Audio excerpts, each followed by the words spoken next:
নমস্কার বন্ধুরা। আধার কার্ড নিয়ে আপনাদেরকে কয়েকটা গুরুত্বপূর্ণ কথা বলবো। তো দেখুন বন্ধুরা, অনেক ক্ষেত্রে হচ্ছে গিয়ে আপনাদের আধার কার্ড হারিয়ে যায়। তো আধার কার্ড হারিয়ে গেলে আপনাদের অনেকের হচ্ছে গিয়ে ধারণা থাকে যে আধার কার্ড হারিয়ে গেলে আপনারা নতুন আধার কার্ড করে নিতে পারবেন। বন্ধুরা, এটা একবারে সম্পূর্ণ ভুল। কারণ আপনারা যদি আপনাদের আধার কার্ড হারিয়ে দেন, সেই আধার কার্ড পুনরায় করতে পারবেন না। সেই আধার কার্ড আপনারা যদি পুনরায় আধার কার্ড করেন, সেই আধার কার্ডে হচ্ছে যে রিসিভ কপি, সেই রিসিভ কপি বলবে যে ডুপ্লিকেট আধার কার্ড। তো তখন হচ্ছে গিয়ে কী করতে হবে, এর সলিউশন যে আপনারা প্রথমবার যে আধার কার্ড হারিয়ে গেছে, সেই হারিয়ে যাওয়া আধার কার্ড আপনারা হচ্ছে গিয়ে চেষ্টা করবেন আধার নম্বরটা কোথাও থেকে পাওয়ার। ঠিক আছে? তো আধার নম্বর যখন আপনারা কোথাও থেকে পাবেন, আপনি যদি কোথাও থেকে আধার নাম্বার পান, তো সেক্ষেত্রে আপনারা আপনাদের আধার কার্ডের মোবাইল নাম্বার রেজিস্টার যদি থাকে তাহলে ডাউনলোড করে নিতে পারবেন। আর যদি আবার নাও রেজিস্টার করতে পারেন, ঠিক আছে, তাহলে আধার নম্বরটা নিয়ে আপনারা মোবাইল নাম্বার রেজিস্টার করে আপনারা ডাউনলোড করে নিতে পারবেন। প্লাস যদি হচ্ছে আপনাদের আধার কার্ডে যদি মোবাইল নাম্বার আগে থেকে রেজিস্টার থাকে, আপনার আধার নম্বর হারিয়ে গেলেও আপনার হচ্ছে আপনার আধার কার্ড ডাউনলোড করতে পারবেন। তো সেটা কীভাবে ডাউনলোড করতে পারবেন, আমি নিচে ডেসক্রিপশনে লিঙ্কে ভিডিও আছে, সেখান থেকে আপনারা দেখে নিতে পারবেন। এবার দেখুন বন্ধুরা, আপনাদের আধার নম্বরও আপনাদের কাছে নেই, আপনাদের হচ্ছে গিয়ে মোবাইল নাম্বারও রেজিস্টার করা নেই আধার নম্বর। তো সেক্ষেত্রে আপনারা কী করবেন?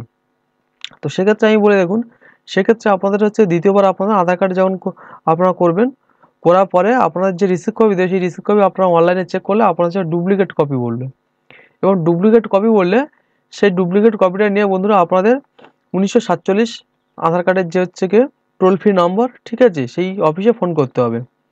তো ফোন করলে দেখুন সেখানে ওরা হচ্ছে গিয়ে আপনার সমস্ত হচ্ছে ডকুমেন্টস তথ্যগুলো চাইবে, যেটা হচ্ছে গিয়ে আগের যে আধার কার্ড হয়েছিল আর কি। ঠিক আছে? তো সেখানকার সেই যে তার যে ডেট অফ বার্থ, তার যে হচ্ছে কি পিন নম্বর, তার অ্যাড্রেসটা সম্পূর্ণভাবে বলতে হবে।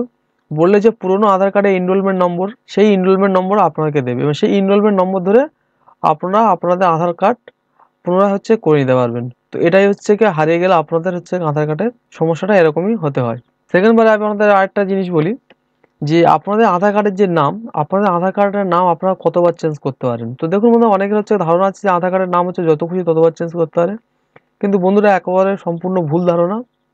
আধার কার্ডের নাম দেখুন বন্ধুরা, লিমিট থাকে হচ্ছে দুবার চেঞ্জ করা। দুবারের পরে হচ্ছে কি আধার কার্ডের নাম আর চেঞ্জ করা যায় না। তারপর দেখুন বন্ধুরা, আপনাদের হচ্ছে কি যে জেন্ডার আপনারা কতবার চেঞ্জ করতে পারেন। দেখুন বন্ধুরা, জেন্ডার হচ্ছে কি আপনারা একবার চেঞ্জ করতে পারেন। ঠিক আছে? আর একটা কথা বন্ধুরা, আপনার ডেট অফ বার্থ আপনারা কতবার চেঞ্জ করতে পারেন। ডেট অফ বার্থ হচ্ছে গিয়ে আপনারা একবার চেঞ্জ করতে পারবেন।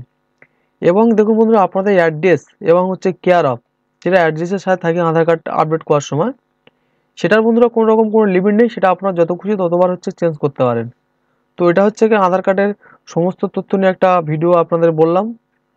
তো আশা করি আপনাদের হচ্ছে অনেকেরই হচ্ছে কাজে লাগবে। আরেকটা কথা বলি, যেটা হচ্ছে কি আধার কার্ডের নাম, ডেট অফ বার্থ এবং হচ্ছে কি জেন্ডার যে চেঞ্জের লিমিটের কথা বললাম, সেই লিমিটগুলো ক্রস হয়ে গেলে তারপরে করা যায় কিনা সেটা হচ্ছে কি আপনাদের ডাইরেক্ট আধার যে অফিস আছে, ঠিক আছে, প্রতিটা স্টেটের একটা করে নির্দিষ্ট অফিস আছে, সেই অফিসে গিয়ে হচ্ছে আপনাদের যোগাযোগ করলে কিছু হয়তো সলিউশন হতে পারে। কিন্তু হচ্ছে কি লিমিট যেটা, সেটা আমি আপনাদেরকে বলে দিলাম। তো বন্ধুরা, ভিডিওটা কেমন লাগলো সেটি কমেন্ট করে জানাবেন এবং যারা আমার চ্যানেল নতুন দর্শক, তারা অবশ্যই করে চ্যানেলটিকে সাবস্ক্রাইব করে দেবেন।